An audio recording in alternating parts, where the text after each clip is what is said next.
Good morning. It's October 11th, 2024. We're critiquing the news. The article on your screen is from the Cairns Post and it's titled, KAP says LNP should reveal all on abortion. So KATA being the KATA Australia Party and the LNP being the Liberal National Party. And the election battle obviously is going on in Queensland as we speak. To quote from the article, the KAP have said they have made their stance on abortion laws clear and called on the opposition leader to do the same. Speaking in Townsville on Thursday, KAP Deputy Leader Nick Demetto said following Robbie Katter's announcement the party would move to amend abortion laws, it was time the LNP put their stance on the record. Now, one thing we've noticed about the LNP branch of the Uni Party is they're notoriously shy on their policies. They have got some on their website now, but it was only a matter of weeks ago they had none at all, whereas the Labor Party has a dreadfully boring 300 pages that could be interpreted to mean pretty much anything on any subject. But you know that once they're in office, whatever is on the Labor Party agenda will be done by the Liberals anyway, only slower. It's the pattern that's repeated over and over throughout my lifetime, and so I've been following politics for the best part of half a century. Now, on abortion, Mr. Crisafulli stated he believed abortion was a healthcare matter, but didn't provide a solid response, saying it was not part of our plan. Healthcare matter. Now, reproduction is a pretty natural process, and people on the left tend to argue that a baby is not a baby until it's of a certain age or a certain state of gestation. However, if we think about it in terms of pure biology, the father's sperm meets the mother's egg.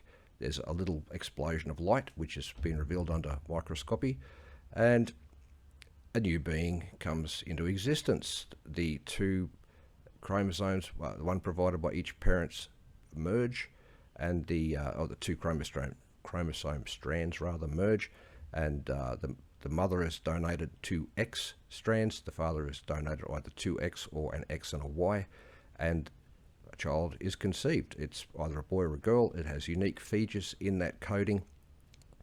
It already is determined what skin colour that person will have, how tall they'll be, whether they'll be athletic, whether they'll be intelligent. All of that is established at that moment of conception, in that first few seconds. Now, from that point forward, a human is growing in its mother's womb.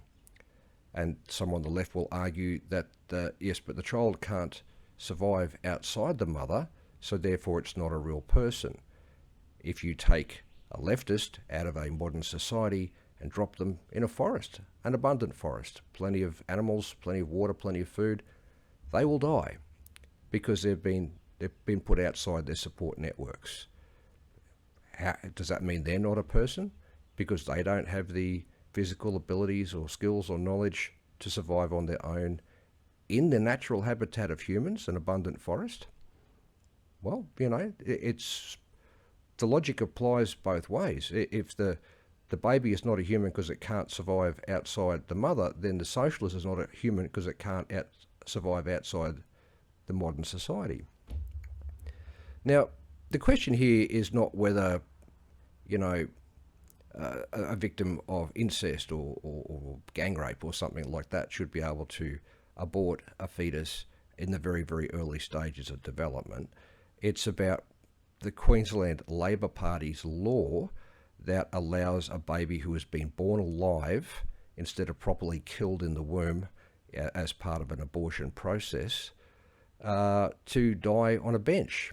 And that's exactly what that law provides for. A full-term 9-month-old baby that's unwanted by the mother because she has mental health problems or whatever other reason she's been programmed by the left.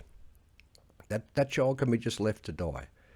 That goes against all medical precedents. It goes against the Hippocratic Oath, which I'm not sure that doctors even take anymore.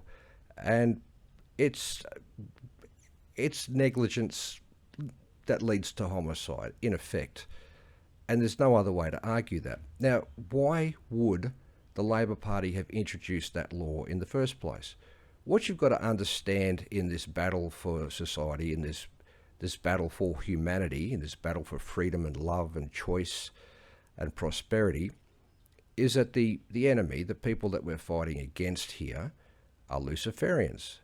They might not know it at the individual level of candidates standing for elections, but the people that control their organisations in the very top tiers most definitely are Luciferians. It doesn't matter whether you or I believe in God or the devil, they do. Every death to them is a victory over God. The younger the person, the bigger the victory. Okay, so an abortion of a 2-week-old fetus is a victory over God, but killing an actual newborn through negligence or abortion or child sacrifice or any other thing like that is the biggest possible victory over God. Okay, I'm a conspiracy theorist. If you can do the deep dive into what the Luciferian belief system is, you'll find that this is completely true. Why would the Labor Party have introduced that? And remember, the Liberals are going to do the same as the Labor Party, only slower. If you value life, if you value children, isn't our population rate, our reproduction rate below our stable population level? Isn't that why we're bringing in migrants from all around the world that aren't compatible with our culture? Isn't that the same in every Western nation? Yeah, okay. You can see what's going on here.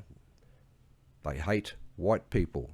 They want not just white people, but Western people. They want Western people that understand freedom, that understand love and truth and light.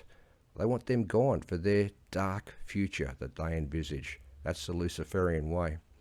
Got to get the Labor and Liberal parties out of our parliaments if we want to avoid this sort of horror.